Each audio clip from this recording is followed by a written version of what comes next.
Hello everyone, Reza here. In this video, we will learn about the out-of-the-box document library approvals feature that we can take advantage of to create an easy approval process for our end users to take advantage of. The user can select a file or an item, start the approval process, pick the approvers, decide the type of the approval, and start the process. As the approvers respond, the approval status gets updated live on the fly, as well as you get a full trace of the approval that took place. So let's check this video out in action.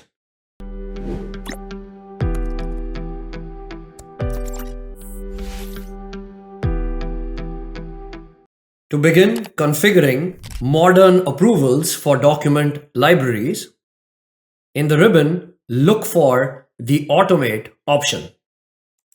I'll click on the ellipses, Automate, Configure Approvals. As a user who has owner or edit permissions on this document library, I have the option to enable approvals. Let's try this out. I'll enable, apply, and here is the approval status column that gets added for the current view. There are other columns also that get added. Let's go to show or hide columns. Here are the additional columns: approvers, responses, approval, creator. I'll add all the three as well to the current view. Approvers will list out all the approvers who have been selected for the approval. Responses will provide the information about the users who have responded. Approval creator is the individual who has created that approval process by starting the approval on the item. Let's try it out. I'll upload a file. File uploaded. I can select the item. It will show the file. On the right hand side, I have the properties pane. I can give the document title. Category is a custom column of type choice. Tag it to invoice. And notice approval status. This is read only. However, I can select this and it will open the approval pane in which I can specify who would be the list of approvers I would like to add for the approval process. The same experience, I can also click on the approval status column, which is formatted as a button. It says not submitted because I haven't started the approval.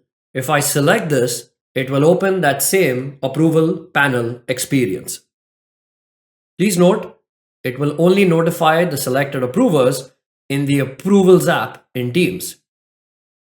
By default, the name is the name of the document under approval. The user can change this. Approvers.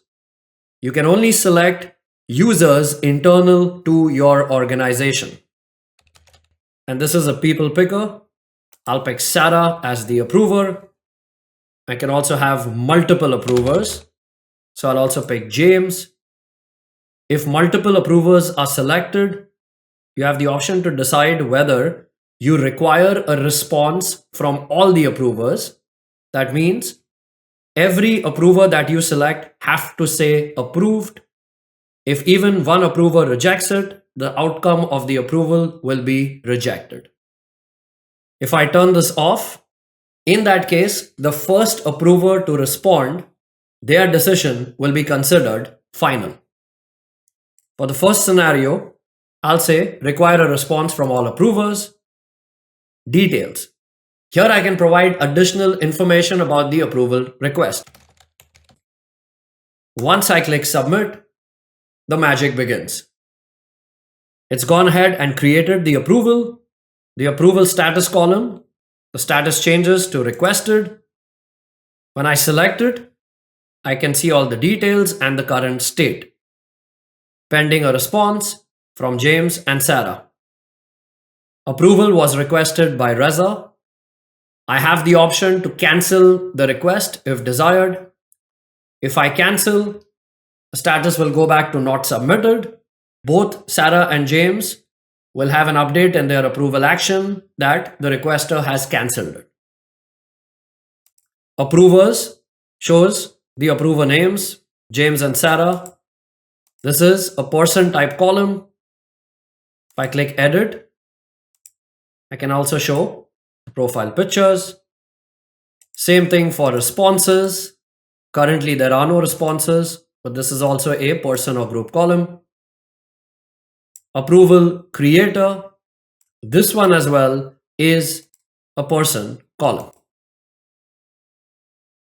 In Microsoft Teams, signed in as one of the approvers, Sarah.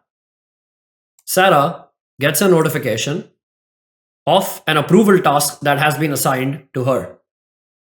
Sarah can see all the details of the approval request. There's also a link directly to the library. Of course, you'll have to make sure that the approver has, at a minimum, read access to the library. Sarah can enter her comments and take her decision, either approve or reject. Sarah can also reassign this to any other approver of her choice. In this case, Sarah will approve it. I'm signed in as Reza, the original requester. The status is still requested because all the approvers have to say approved.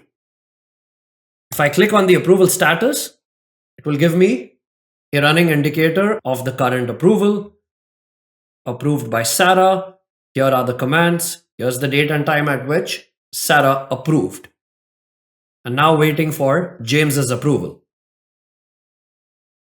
James can respond from Teams in the Approvals app. He can also go directly to the library, select the item, and directly take his approval response right here. James approves it. The status of this item will now change to approved. Reza, as the requester, will see the same experience. Let's try another approval scenario. Here's a different file. I'll select James, Sarah as my approvers.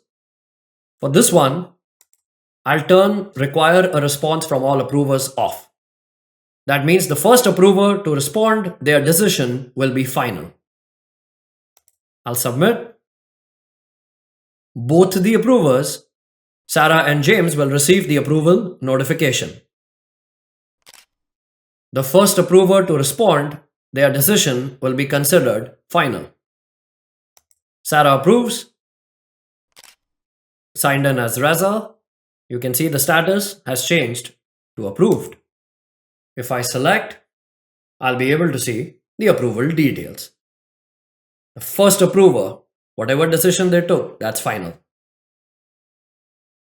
Now if I select an existing item, and let's say I make a modification, I'll change the title here.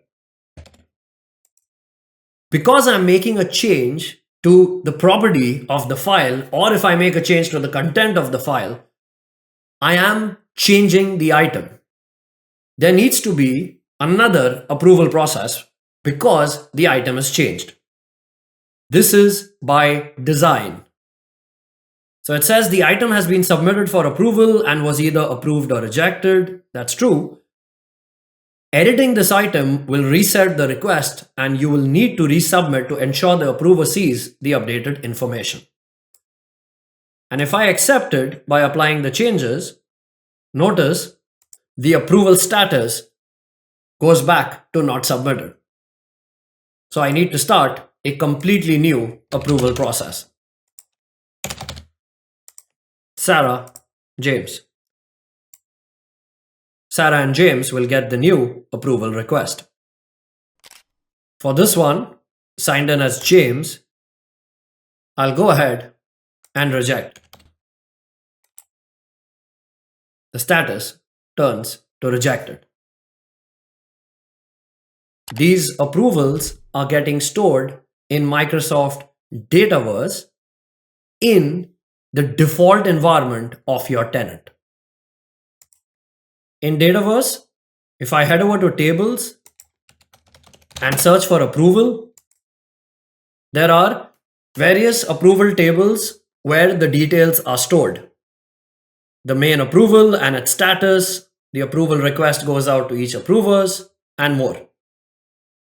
Please note, when you trigger an approval from SharePoint, it is not leveraging Power Automate. Rather, it is directly using the Dataverse APIs to create the approval item. Now, by understanding how the backend works, there are additional things that we can do. For example, we can leverage Power Automate to send an email notification to the approvers. Library or list approvals only sends notifications to the approvers in Teams. But what if I would also like to send an email notification to the approvers? For that, I can leverage Power Automate. I have created this flow under an account that has the approval admin security role in the default environment. The approval admin role has full permissions on the approval tables. Whenever an item is added in the approvals table and the approval source is SharePoint, meaning the approval action is generated from SharePoint, this could be lists or libraries, then you trigger this flow. I can also be more specific. For example, the source is SharePoint and the link generated for the item starts with this specific SharePoint site. So if you want to target these notifications only for list or library based approvals for a specific site or a group of sites, you can do that. So trigger the flow if the source is SharePoint. Then for that approval, go and get all the approval requests that are created. A user can select multiple users as approvers. Then loop through all those approvers selected and send them a notification email with a link to the item. I'm going to start an approval request on this item, send it to Sarah and James, submit. Both Sarah and James will receive an email notification of the approval action. Here's the link. If I select this case, it takes me to that document. You can also link the user to that library. Here is the item under approval. Can select and take my approval decision. We can create views. One view which would be very useful is items pending my approval. So the approval status column, let's filter this by requested. Requested meaning the item is under approval. And approvers filter by, does the approver include my name? These are the two filters. I will save this view and call it files pending my approval. I'll make it a public view. Now, as the approver Sarah, if I simply change the view to files pending my approval, there it is. This is the file where the status is requested and I am identified as one of the approvers. In this case, I'll reject. The status becomes rejected. The same approvals experience is also available for lists. If you enjoyed this video, then do like, comment, and subscribe to my YouTube channel. And thank you so much for watching.